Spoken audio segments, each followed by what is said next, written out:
Every now and then, celebrities have to remind interviewers where the line is, and when it's crossed, they're not afraid to shut them down. Jonah Hill has endured years of inappropriate comments about his weight, but some interviewers have taken it way too far. In one particularly uncomfortable moment, an interviewer repeatedly joked about Hill's figure, clearly expecting him to play along. Instead, Hill fired back with a response so sharp that it immediately turned the tables on the host. Jonah, do you think it's important to be unattractive to be funny? Can skinny people be funny?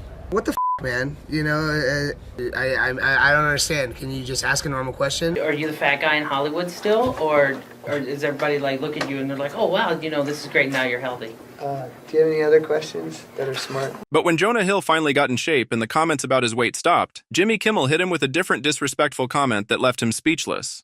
First of all, you smell good, which is surprising. Why is that surprising? I don't know. I just wouldn't think of a guy who would have a nice scent on, and that's such a like. I'm gonna really work hard to not take that as a shot. You know what I mean? Few celebrities handle invasive questions as effortlessly as Tom Hardy. During a 2015 press event, a reporter pushed him with an oddly personal question, and Hardy's reaction was nothing short of legendary. Your own sexuality seems a bit more ambiguous. Do you find it hard for celebrities to talk to media about their sexuality? What on earth are you on about? Without raising his voice or losing his composure, he delivered a firm yet cutting response that made it clear he wasn't having it. The moment instantly went viral, with many praising Hardy for shutting down the inappropriate question with style. But what is your question? I was wondering if you find it difficult for celebrities to talk about their sexuality. I don't find it difficult for celebrities to talk about their sexuality. Are you asking me about my sexuality? Sure. Why? Why? Thank you. Okay. But if you thought that was uncomfortable, just wait until you see how he handled an even more awkward interview in this next clip. I have a question for Tom Hardy. Tom, I'll preface my remarks by saying that I have 5 sisters, a wife, a daughter, and a mother, so I know what it's like to be outgunned by estrogen. But I just wanted to ask you, as you were reading the script, did you ever think, why are all these women in here? I thought this was supposed to be a man's movie. No. Not for 1 minute. That's kind of obvious. Tom Cruise has always been a pro at handling tough interviews, but even he has his limits. When a reporter pushed him with invasive questions about his recent divorce from Nicole Kidman, Cruise's patience wore thin. Was Nicole the love of your life? What do you mean, Peter? You were married for 10 years. Listen, we raised children. Despite multiple attempts to brush it off, the interviewer just wouldn't take the hint, forcing Cruise to shut him down in a way that left no room for argument. You have a relationship where you talk, it's a parenting relationship, and talk professionally about each other's work. Listen, here's the thing, Peter. Yeah. You're stepping over a line now. You're stepping over a line. You know you are. I suppose they're questions Peter, that people want to know. Peter, you want to know. Take responsibility for what you want to know. Don't say what other people. This is a conversation that I'm having with you right now. You're right. Okay, so I'm just telling you right now, okay? Just put your manners back in. Mad Men star Christina Hendricks has made it clear she's not here for questions about her body. In one especially tense exchange, an interviewer made a comment about her figure that immediately soured the conversation. You have been an inspiration as a full-figured woman. What is the most inspiring story that you can remember where you've inspired someone? I don't know. I don't know. I'm sorry. Despite the clear discomfort, the host tried yet again to bring up the subject. But this time, Hendricks wasn't having it. She shut down the conversation so firmly that the interviewer was visibly caught off guard. An inspiration for women as being a full figure. What is the most... I mean, you just said it again. It's just sort of... Joaquin Phoenix has never been a fan of press tours, and his frustration was on full display during interviews for Joker in 2019. After being asked the same tired question yet again. The movie obviously is about the Joker, but it goes beyond that. It's really about the mental state he was in. Can you tell me a little bit about what research or what kind of... what you did to prepare for this? Because this was really an intense performance. What was kind of the process of getting into that mindset? Isn't this old news? Isn't this old news? I feel like I've talked about this for 6 months. Phoenix initially dismissed it as old news, but when the reporter persisted, he hit back with a sarcastic response so dry it left the entire room silent. And thank you so much for asking that question. My publicist is telling me I need to go home. Matthew McConaughey found himself in a tense exchange with Joy Behar after she abruptly cut him off, just to throw shade at his close friend, tennis legend Novak Djokovic. Which was really awesome to see them when he brings them up and where they started. Anti-vaxxer? I believe An anti-vaxxer? I believe so, yeah. Just saying. But things really took a turn when the conversation veered into McConaughey's potential political future. Behar's relentless remarks nearly derailed the discussion, leaving McConaughey visibly exasperated. His frustration was impossible to ignore as the moment played out in front of a stunned audience. Do you think you could get elected in Texas being anti-gun? Do I think I could get elected in Texas being anti-gun? One thing about if me in politics is to give you a direct statement right there is be playing a game that I'm not interested in playing. Okay. To give you a direct statement right there. Anne Hathaway knows how to handle an awkward moment with class, but even she had her limits when a reporter fixated on her fitness routine rather than her work. As the interviewer kept pressing her about her physique. You are in phenomenal shape. Thank you. You're very gracious. You're always in great shape, but you had to make sure you were in perfect shape for this one, didn't you? It wasn't about being in perfect shape. It was about being able to do the stunts and the fighting perfectly. Hathaway's irritation became impossible to ignore. With a perfectly delivered response, she shut down the inappropriate line of questioning in a way that was both graceful and brutally effective. Is there a certain regimen you put yourself through in terms of the diet, the workout? What is the feline fitness regime? A lot. It's all the boring stuff that no one ever wants to do. It's just watch what you eat and get yourself to the gym. Any particular workout? Are you trying to lose weight? Well, like, what's the deal, man? You look great. No. No, seriously. We have to talk about this. What do you want? Are you trying to fit into a cat suit? Things got personal in this next interview when Michael B. Jordan realized the reporter questioning him was none other than a former classmate, one who had bullied him before he became a star. And, you know, we know each other. We go way back all the way to Chad Science in Newark, okay? The corny kid, right? No, I did not say that. Misquoted for sure.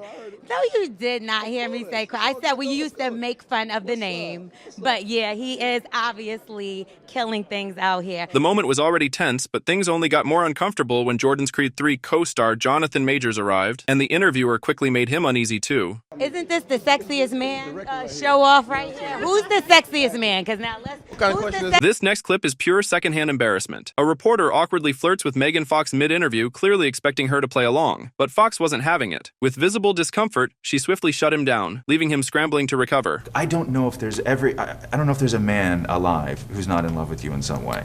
You're so silly. You know what am I really? You're a silly No, man. I'm not silly at all. You're a silly man in a checkered shirt. I am not. Wow. Looking back, the moment is even more unsettling, as Fox has since spoken out about the objectification she faced throughout her career. You know, I think you're flirting with me. I'm kidding. Oh, dude. While promoting Avengers, Robert Downey Jr. was suddenly hit with a question about his political views. What I'd really like to ask you about a quote you gave to the New York Times, and I don't want to pry, so if you don't want to talk about it, that's fine. But what you said to the New York Times once was, it was after your incarceration, and you said you can't go from a $2,000 a night hotel suite to a penitentiary and understand it and come out a liberal.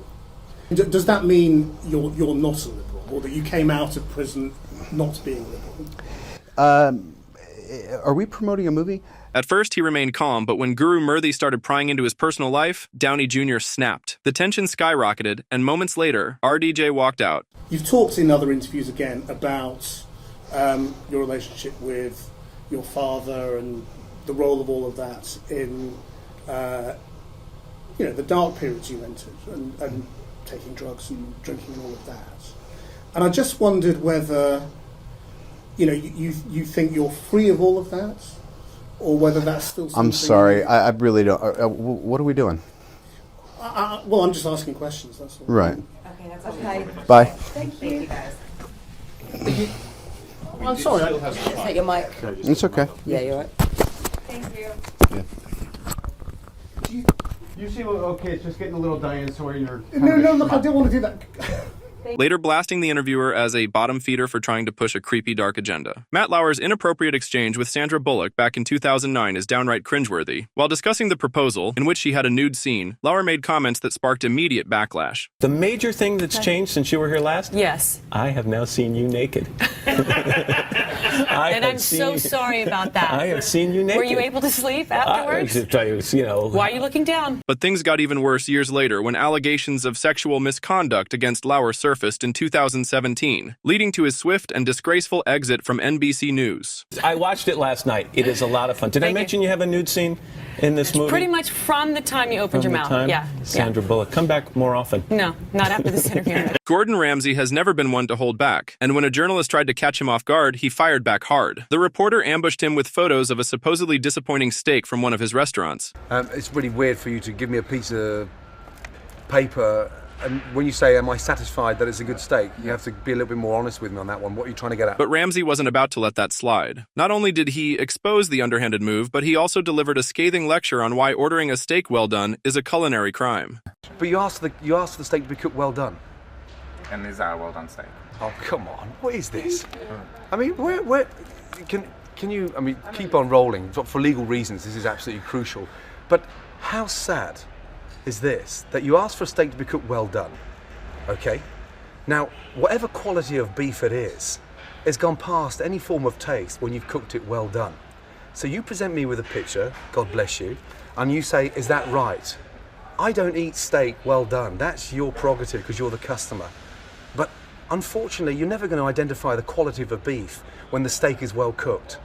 So I'm really sorry to piss on your bonfire, but it's a bit of a stupid question. Thank you. Can I give you a paper back? Yeah.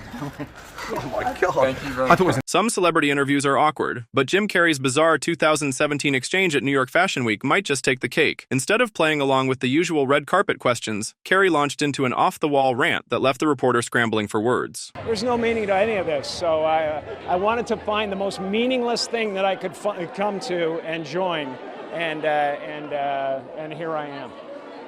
I mean, you got to admit it's completely meaningless. When she tried to explain the significance of the event, he scoffed, claiming he didn't believe in fashion icons or much of anything at all. Well, they say they're celebrating icons inside. Celebrating icons, boy, that is just the absolute lowest aiming, possibility that we could come up with.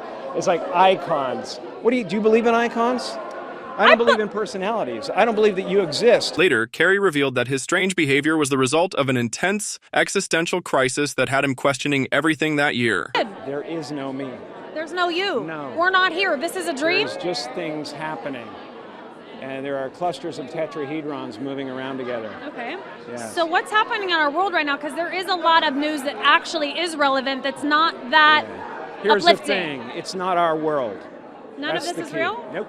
So you're just passing We don't through. matter. We don't matter. Oh, wow. There's the good news. Okay. Few celebrities have faced public scrutiny quite like Lindsay Lohan, but her 2013 interview with David Letterman took things to another level. Aren't you supposed to be in rehab now? And how long will you be in rehab? 3 months. How many times have you been in rehab?